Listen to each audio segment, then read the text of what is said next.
From the studios in San Diego, California, this is Frank Fired Up here on the Mixed Up Sports Network, coming to you live here on this Monday. It is the 27th day of March 2017 as we get set to go here on what is a busy Monday between the college basketball Final Four. You're a week away from the start of the Major League season. You had a couple of big losses in the NHL this week for your New York teams.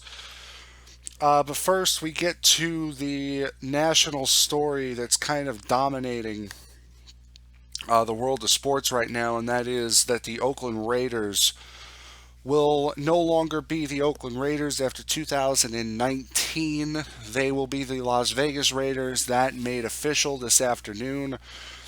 The Raiders needing 24 of the 32 owners to agree to the move. They got 31, with the only team being against the move being the Miami Dolphins, which I would absolutely love to hear what the Dolphins' reasoning for saying no was. What does it matter to the Dolphins? I can understand if the Broncos said no. I can understand if the Chiefs said no, the Chargers said no. I can understand that.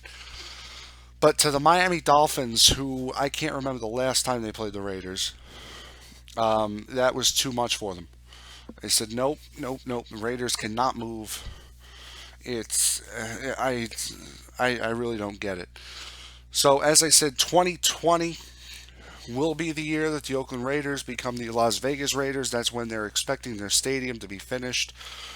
Which, if the renderings are right, it'll be right near or right across the street from the Mirage, down in that area on the Strip. So that, if those renderings are accurate, that's where it's set to be, is right across from the Mirage. So the Raiders, again, the future, the immediate future right now for the Oakland Raiders is this: they have two separate one-year leases to stay in LA for this year and next year. 2019, they've got nothing. So when 2019 rolls around, as of this very second today, they will be a team without a home. And it'll be another year before they get their home in Vegas. So that now leaves you, as far as California goes, that now leaves you with two teams in Los Angeles, two teams that Los Angeles doesn't want in LA, and you have the San Francisco 49ers playing in Santa Clara. So you've lost St. Louis, you've lost San Diego, which, to be perfectly honest, I doubt San Diego's ever going to get a team back. To be perfectly honest, I really do not think, unless the Chargers have a change of heart and realize that nobody in LA wants them. And even then, I honestly don't think the fans would take them back. You've lost St. Louis, San Diego, and now you've lost Oakland. Which Oakland to the Raiders, to put it into perspective, Oakland to the Raiders means a hell of a lot more than the Chargers to San Diego. Means a lot more. Oakland has a lot more history in Oakland than the Chargers do in San Diego. They have a lot more history. And fans, I have not heard, not really, not that I've looked, and it's only been what, um, I'm looking at it on USA Today. It's been what, 4 hours, almost 4 hours exactly, since the decision was made, and it was updated an hour ago. The article that I'm looking at was updated an hour ago. So, as far as I've seen, there's really nothing that I've seen as far as the fans taking it poorly. This is from Mark Davis. The Raiders were born in Oakland, and Oakland will always be part of our DNA. We know that some fans will be disappointed and even angry, but we will hope that they do not direct that frustration towards the players, coaches, and staff. So, I mean, as short as that, as short as that statement was, or at least that little snippet of the statement was, that sounded a lot more genuine than the Spanos statement to San Diego. And we read that live on air. I mean, the first sentence, after much thought, you didn't think about it at all. You knew exactly what you wanted when you wanted it.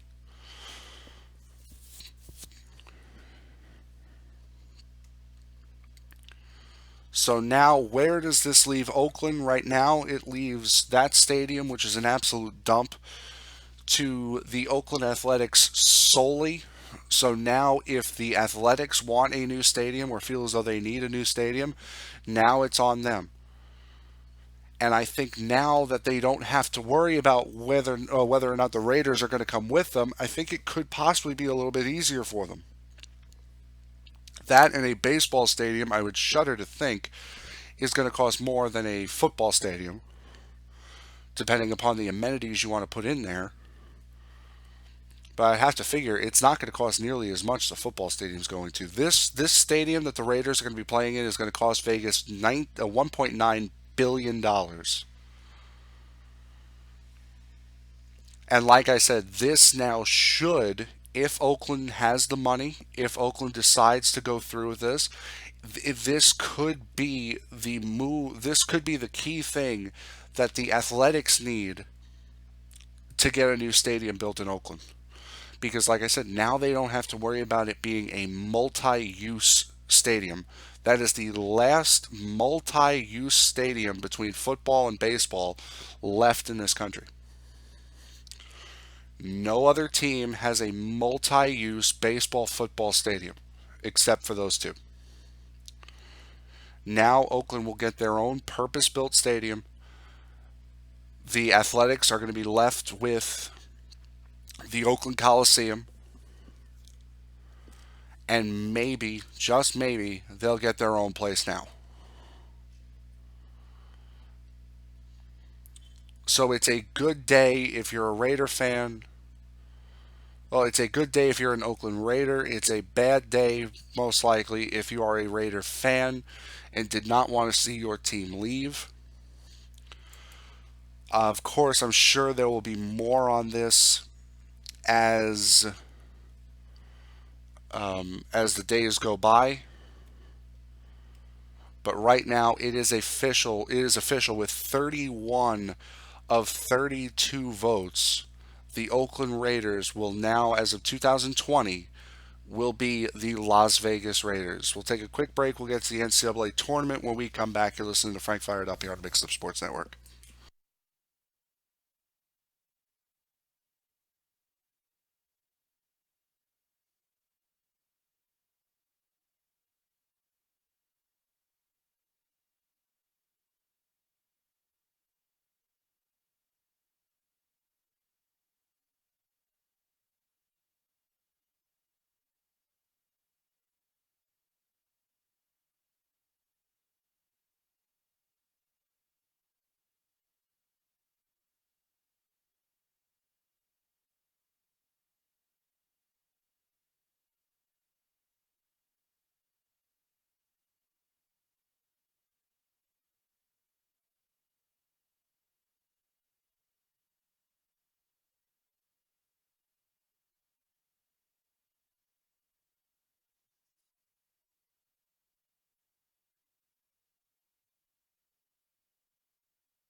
All right, we're back now with the final four set.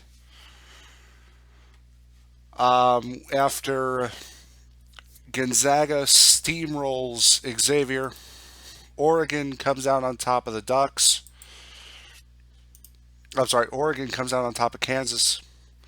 South Carolina continues their magical run as they beat Florida, and probably what you would consider the best game of the weekend. Kentucky versus North Carolina. North Carolina coming away with the win on the last second shot, but we'll start with the beginning with Xavier and Gonzaga. This is a game that in the first half you see Xavier down by 10, and this is where you go, okay, this is Gonzaga's game beyond any doubt now, and that's essentially how the game ended up going. It was Gonzaga's game the entire way. They led by 10 at the half, outscored Xavier 34-20 in the second half to win 83-59. For Gonzaga, this is a team that you would usually find Gonzaga, their last game would probably be the Elite Eight or the Sweet 16. They've broken that now, heading into the Final Four as a number one seed. I believe the number two seed overall, behind Villanova, who exited early. They are one of the two number ones, and one of the number ones that I think a lot of people felt were going to go quite a long way in this tournament. I don't think I had any number ones. I think I had two number twos and two threes when we did the bracket for the show going through, and we were right. Fortunately, we were right on one of them, I think, with Oregon. But again, Xavier, like I've been saying this entire time, Xavier is one of those teams that just seems to continuously just hang around and hang around and hang around when it comes to the tournament. And when it comes to this Sweet 16, when it comes to the Elite Eight, that's usually when their run stops. And this year, I think they overachieved a little bit. When you end the season with 13 losses, as Xavier did, and you're a number 11 seed. This is not. You don't expect to get this far, much in the same way you didn't expect Syracuse to make it to the Final Four last year out of a number 10 seed. Now, when you have a number 11 seed like Xavier, who, again, a team that just continues to hang around when it comes tournament time. I mean, I remember 10 years ago when I really wasn't paying attention to the NCAA tournament. I would always see Xavier late. So, I mean, that's why you give Xavier a lot of credit when it comes to the tournament. You give them a lot more slack as a number 11 seed than you would really any other team. And especially in a year, and we'll get to it again, especially in a year where a couple of the big tournament teams, Syracuse, Ohio State, UConn, were not there. This was a year where Xavier really was able to make this kind of a charge.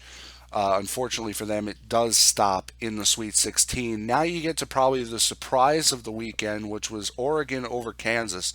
When you see a team like Kansas whipping people by 25 points or more, you expect that team to go to the Final Four and you expect that team to make a final. You don't expect them to lose to a number three in the Elite Eight, which is exactly what they did last night. And this was a game where they really weren't in charge. They were not in charge of this the entire game. If you look at the line score, Oregon outscored them 44-33 in the first half. If you're Kansas, you're down by 11 in the first half. That's an issue. That's not good. And you look at a player like Graham, 3 points, 3 for 4 from the field, 3 for 4 from the free throw line, but 0 for 7 from the field, 0 for 6 from three. If you had to look at a single performance, that's in 38 minutes. If you had to look at a single performance for Kansas in that game, you'd have to point to Graham and say, you know what, this is where they lost. When you're taking 7 shots, 6 of them from three, and you're over, that's a major problem. That is a major issue. Meanwhile, you're seeing guys on Oregon like Dorsey going 9 for 13, Brooks going 7 for 18, Ennis 5 for 8, Bell 5 for 6, Pritchard 1 for 5. That was the starting five. And all of them played 25 minutes or more. Pritchard played 25. The rest of them played 34 minutes or more.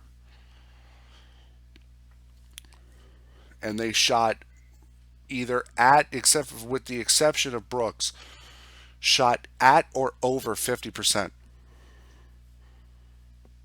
Really about at or over 60%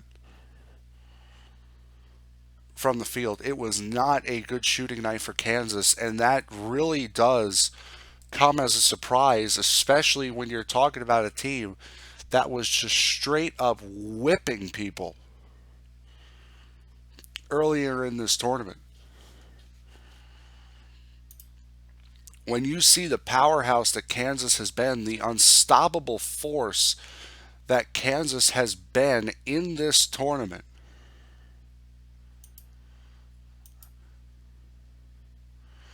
right, again, they were not just barely sliding through on people. They were beating people.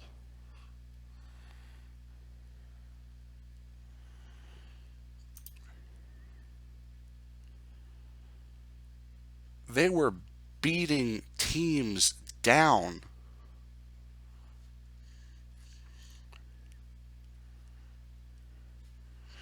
UC Davis 100 to 62, Michigan State 90 to 70, Purdue 98 to 66.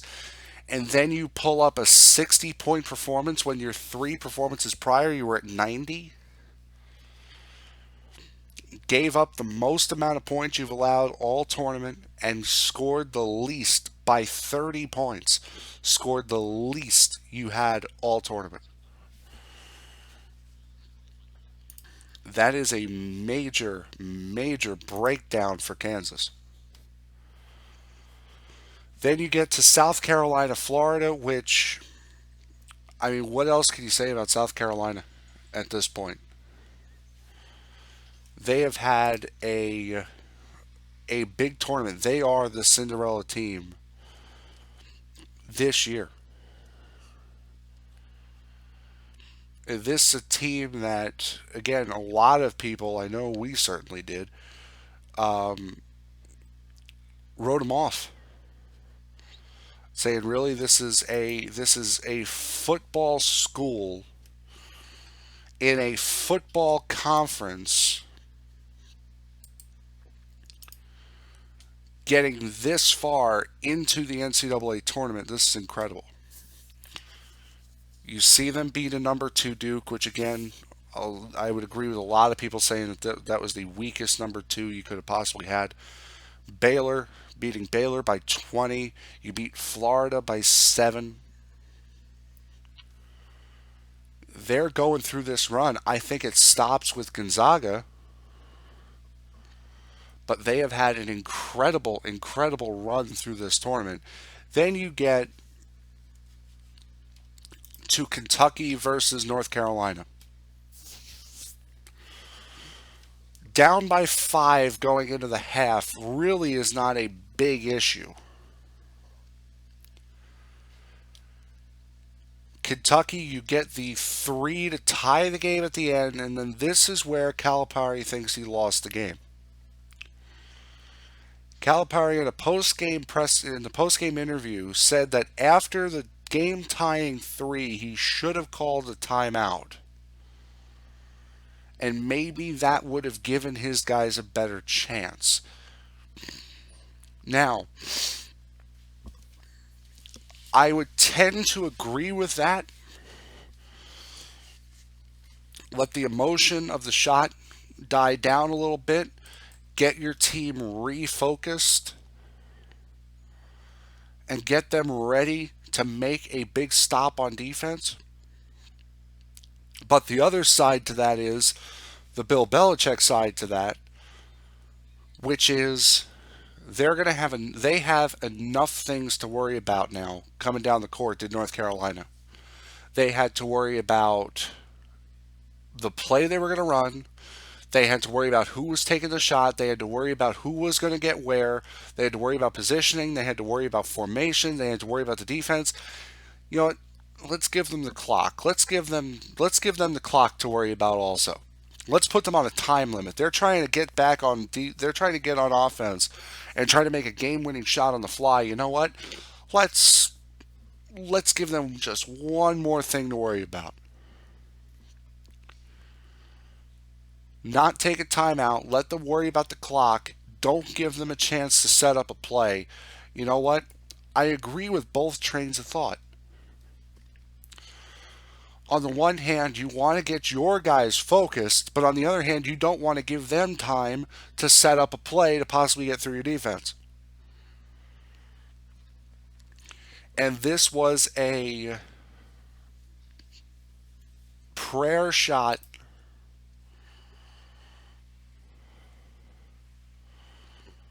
Well, I wouldn't. Well, let me back up there. I don't want to say a prayer shot. It's not a prayer shot. Luke May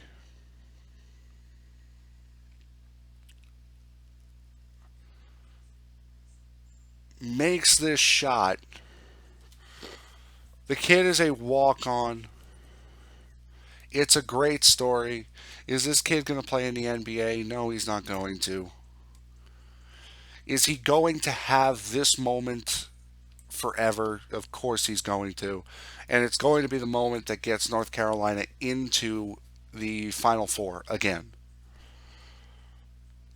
When you're a team, when you're playing a team, if you're Kentucky and you're playing a team like North Carolina, you do not give them any slack. You do not give them any chance to do anything. Not calling a timeout there for Calipari was the smart play. That was the right thing to do.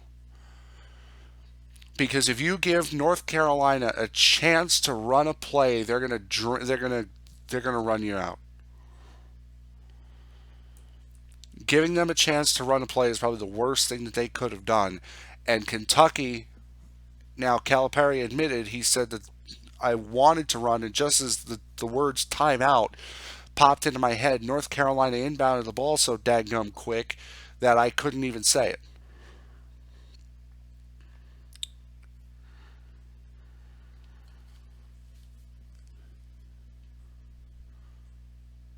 You could sit there and say, "Well, yeah, you're right," but as a team as experienced as North Carolina is, don't you think they would have a play already set up for that situation? Yeah, yeah, they do. But would you give it to? But if that was the play, are you going to give it to a guy who is NBA ready to take that big shot in that big spot to make sure they get it? Or are you going to give it to the guy who's coming off the bench, has only played 20 minutes, who was a walk on, who's not going to be playing in the NBA? He's probably not going to play much more after this year. Yeah, you're going to give it to the first guy. Their play was not to have him take that shot.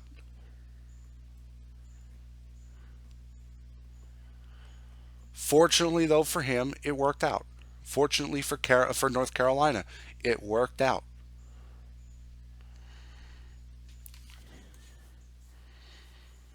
So now you have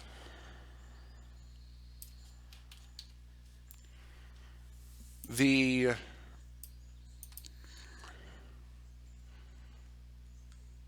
tournament Final Four: South Carolina, Gonzaga, Oregon, North Carolina. That's your Final Four. And I believe it is a very, very nice change of pace. You're used to seeing Duke there. You're used to seeing Kansas. You're used to seeing Michigan State. And again, this is why it is such a big loss for Kentucky. This was the year that Kentucky, and take nothing away from Kentucky, take nothing away from Calipari. This is the year that if Kentucky were to sneak a national championship, this was the year. You had Duke eliminated early. Kansas was taken care of on the other side of the bracket. You eliminated Ball with UCLA, so he's no longer a threat. The defending champs out. Syracuse, UConn, Ohio State, they never even made it to the tournament. Michigan State is not good. They're already out. All of your standard, well, a majority of your standard competition is either eliminated or on the other side of the bracket. If Kentucky were to sneak a national championship in, this would have been the year. And unfortunately for them, it didn't pan out. You ran into a very good North Carolina team. You made a fantastic circus three to tie it. And then on the other end of the court, you just gave North Carolina a little too much time. North Carolina had just a little too much time to do what they needed to do in order to win the game. And that's not necessarily Calipari's fault. That's not the players' fault. They just gave North Carolina, they just gave a good team too much time. It's like giving Tom Brady too much time. You know something bad's going to happen. You start in February.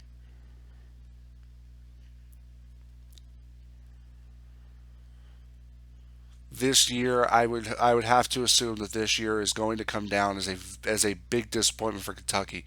A season where again most of their competition was either eliminated beforehand or was on the other side of the bracket. Three major players didn't even make the tournament.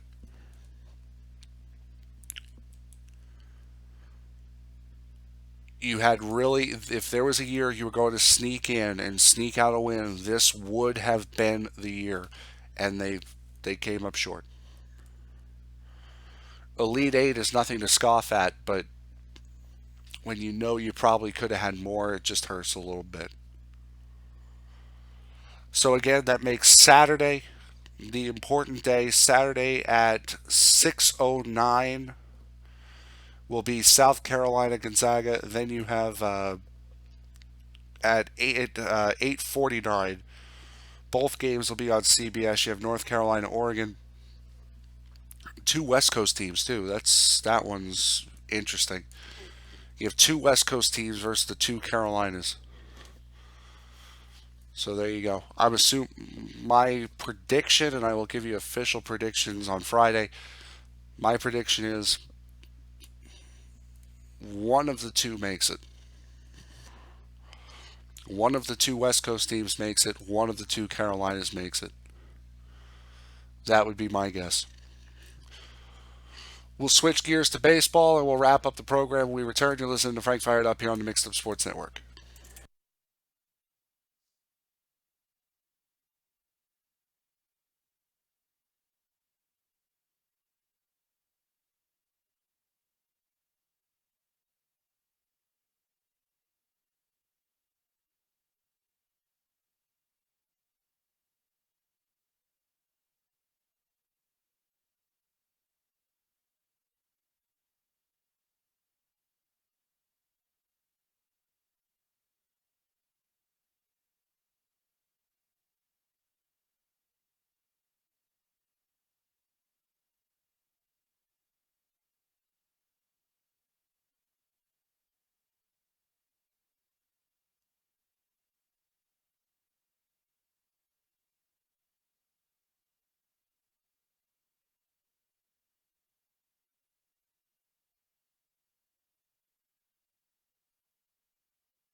All right, we're back. You're listening to Frank Fired Up here on the Mixed Up Sports Network. Get ready to wrap up the program today.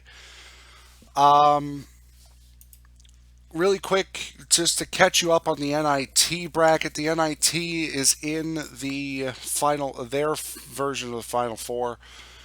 Those two games will be played tomorrow. Number 6, Georgia Tech, will take on number 8, Cal State Bakersfield.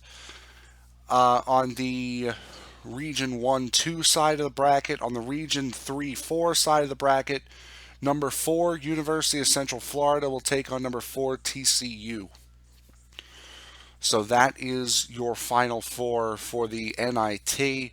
Region 1, number 1 overall, number 1 seed Syracuse was knocked out in the quote unquote Sweet 16.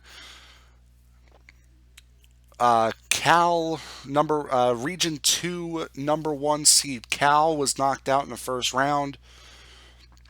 Region 3 number 1 seed Illinois State was knocked out in the Sweet 16, and so was Iowa. They were knocked out in the Sweet 16 as well, out of region number 1 seed out of Region 4. So you have a 6 and an 8 taking on 2 4s out of the NIT. Now that's the tournament you want to watch. For the NCAA Women's Tournament, the last 2 games of the Elite Eight will take place tonight. UConn versus Oregon will take place tonight out of the Bridgeport quadrant. The Oklahoma City quadrant, that game was yesterday. Mississippi State, the number 2 seed, beats Baylor, the number 1 seed, 94-85. They are in the Final Four. Out of the Lexington quadrant, Stanford, number 2 Stanford defeats number 1 Notre Dame 76-75. So Stanford is in the Final Four, and then tonight it'll be South Carolina versus Florida State, a number 1 versus a number 3. So South Carolina has a chance to have both the men and the women's in the Final Four for their respective college basketball tournament. So right now you have 2 number 2s going. UConn, of course, is a number 1. Oregon's a 10. Oregon's gone through Temple, Duke, Maryland, and now they have to face UConn. So you have 2 number 2s in Mississippi State and Stanford already in. You have a chance for 2 number 1s, a 10, and a 3. Those are the seeds that are remaining that could possibly make it. So all 4 number 1s made it to the Elite Eight, and only 2 will have only 2 have a chance to survive. Going to baseball now. With opening day a week away now, exactly a week away. This month of March, I'm telling you, this month has seemed to have just dragged. If you're a baseball fan, you just want spring training to be done and over with. A week from now, it will be. Zach Wheeler started today for the Mets. Steven Matz was scratched for one of his starts with shoulder soreness. Now, I don't want to say this, but it could be this upcoming off season. I think Matz gets traded. I really do. This kid he's had Tommy John surgery already. That was 2010. He had Tommy John surgery. October, he had surgery to replace the bone to remove the bone spurs from his elbow, and now he's got elbow tenderness again. It is just one thing after another with Steven Matz. It really, really is. If it's not his elbow, it's his shoulder. If it's not his shoulder, it's his back. If it's not his back, it's his foot. If it's not his foot, it's his knee. It's something, always something with Steven Matz, and it has been for the last 2 years now, a year and a half. His rookie year, They didn't think he'd be able to make the NLCS because of something in his back, because he was out pretty much all of September with a back injury. Didn't think they'd make. He didn't think he'd make the series with LA. I mean, it has been a bad. It's been a bad time for Steven Matz. And really, right now, you're in a spot, if you're the Mets, where you have a lot of these young pitchers coming up for arbitration. You know what? You might want to make it easy on yourself and let one of them go. And why not let one of them who is very often injured go? And as Francesca pointed out this morning, there are a lot of teams, or this afternoon rather, there are a lot of guys on that team. This is their last hurrah. Granderson, Bruce, Walker, Cabrera, Duda possibly, Darno possibly, Wright, Reyes. The Mets have gone from that team of youthful exuberance to a team of veterans. The Mets and Yankees essentially have switched roles. The Yankees had always been a team of good pitching, a lot of power in the lineup from veteran older players. And the Mets were always that youthful exuberance, never really had a rotation, a lot of young players, a lot of inexperienced players. Now the roles have reversed. The Mets have the rotation, the Mets have the veteran leadership, the Mets have the power, the Yankees have the youth, the Yankees have no starting rotation. The roles really have reversed. In 2017, this is the year where, if you are a Met fan, this is the year where you're going, well, we've got the Fab Five. We've been saying, all right, since 2012, we've been saying, all right, one more year. Next year, they'll all five be together. Okay, Harvey's hurt. Okay, now they'll all be together next year. Okay, Harvey's having Tommy John surgery. Okay, so the year after that, now they'll all be together in 2016. 2016, oh, well, now DeGrom's hurt. You have Syndergaard has bone spurs. Harvey's got something he's got to have surgery on. Matz has an elbow problem. He'll be, okay, 2017, you're all ready to go. The Fab Five will be pitching together for the first time in 2017. We've been waiting on this for 5 years. It'll finally happen. Now Matz has something wrong with his elbow.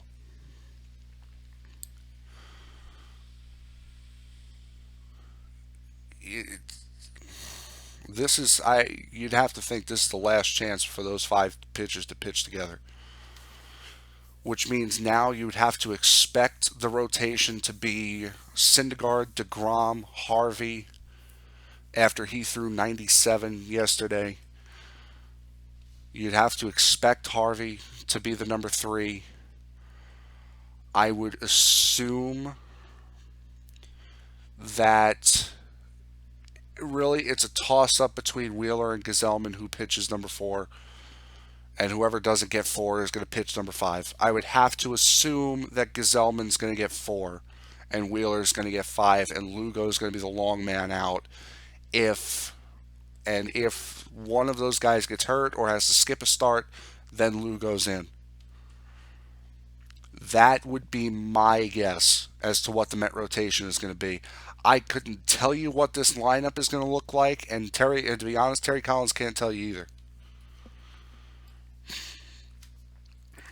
Lagares is hurt now, so that clears the way for Conforto to be up with the big ball club at the start of the year.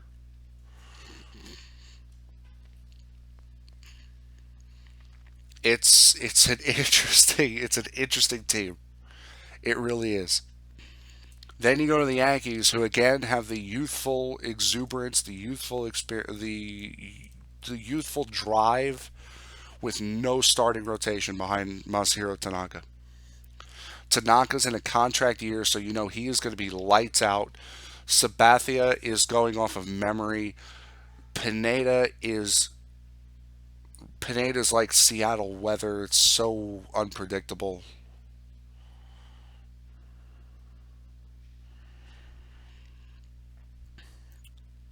So the Yankees have a number one. They have an ace.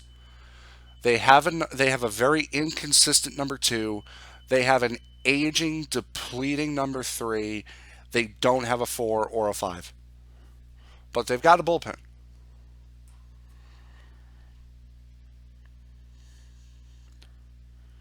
You have a first year starter at first,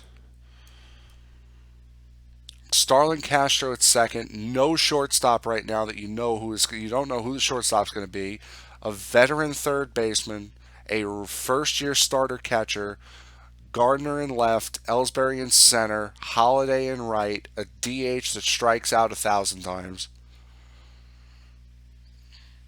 This is not going to be a fun year if you're a Yankee fan. I think the Yankees and their fans have a very high have very high expectations, which comes with the territory if you're a Yankee. But really, you have to be begging for a 500 season. If you're a Yankee fan, you have to be begging for a 500 season. 500 or just under. I would say 78 wins. That's probably good. 78 wins and above, I think you can accept if you're a Yankee fan this year. With two guys as a first year starter, an aging outfield, a DH who struck out what as of Friday, he struck out what 20 times in 42 at bats. That ain't good. That ain't good at all. The only thing with Chris Carter doing that, the only thing you could sit back and say is thank God it's a 1 year, $3 million deal. That's the only thing you can do. Is just sit back and say thank God we didn't pay him much long term. Getting to the scores now from this past weekend. We missed on Friday, so we'll go through Friday's scores also. Thursday, you had the Knicks lose to the Trailblazers 110-95. On Saturday, it was more of the same 106-98, this time to the Spurs. The Nets on Friday losing to the Wizards 129-108. Sunday, they actually won. They beat the Hawks 107-92. That's an Atlanta Hawks team that was actually looking a heck of a lot better when this season started than where they do now. They're sitting a game over 500 right now. What was it? What did I just see? 37-29, 37-36 right now for the Hawks. Friday night, the Islanders beating the Penguins 4-3 in a shootout. That was the big win for the Islanders. Saturday night, though, was a massive loss as the Islanders lose to the Boston Bruins 2-1. Riley Nash scoring both goals for Boston. That is a colossal loss for the Islanders. When you have a game in hand, when you have two games in hand on Boston, and what you're tied or a point behind, you have to beat Boston if you play heads up. You have to beat them, and they did not. You still have a game in hand. You're still a game in the driver's seat, but you had to win that game, and they did not. That is a massive, massive loss for the Islanders. Saturday, the Devils losing to the Hurricanes 3-1. Sunday, more of the same. This time to the Stars 2-1 in overtime. Rangers were out the California tour this weekend. Saturday, defeated the Kings 3-0. Lundqvist comes back on Sunday and promptly gives up a 6-3 loss to the Anaheim Ducks. So welcome back, Hank. Saturday, you had the New York Red Bulls draw with Real Salt Lake 0-0. This weekend, the Mets losing to the Astros 2-0 on Friday, beating the Braves 3-0 Saturday, beating the Braves again 8-2 on Sunday, and beating the Marlins today 5-0, a big win. That was the game that Wheeler started. Friday, for the Yankees, they beat the Phillies 3-2. beat the Blue Jays 6-5 on Saturday, beat the Rays 7-4 on Sunday. They did not play today. They will play the Tigers tomorrow. Tonight, you have the Knicks taking on the Pistons at Madison Square Garden at 7:30. Nets play tomorrow. Islanders play the Nashville Predators at the Barclays Center tonight. At 7, Devils play Winnipeg tomorrow. Rangers play the Sharks tomorrow. Really quick, because we haven't done it yet and I'm curious. The MLB spring training standings, I know they mean absolutely nothing, but it's nice to look. But it's always nice to look.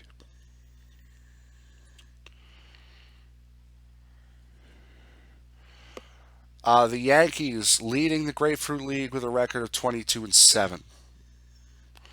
The Mets are 15-17. So there you go. So that's what you got for the spring training standings, which remember, Yankee fans, for you all high and mighty, it mean absolutely nothing when it comes to the regular season. Um, just for the Cactus League, Seattle with a 19-12 record. They lead Oakland and LA, the Angels. The Cubbies. Now, see, this is where the split squad games become very, very interesting because I said the Mariners are 19-12, so they've played 31 games and they still have a week to go, or a little less than a week to go. The Cubs are second to last in the Cactus League. They've only played 26. They're 11-15. Compare that to the Padres, who are the stone dead last in the Cactus League. They've played 29. Braves, who are stone dead last in the Grapefruit League, have only played 28. So I mean, it just depends really how much. Depends on how many split squad games you played. And the Mets played a split squad game today. Actually, they lost the back half of the split squad 6-0 to the Nationals. It's really, you know what, I've never found so much more entertainment in a guy getting worked over by a fastball in my life than Tim Tebow against Max Scherzer. It's absolutely great. So that'll do it for us today. I hope you guys enjoyed, and I will see you all tomorrow.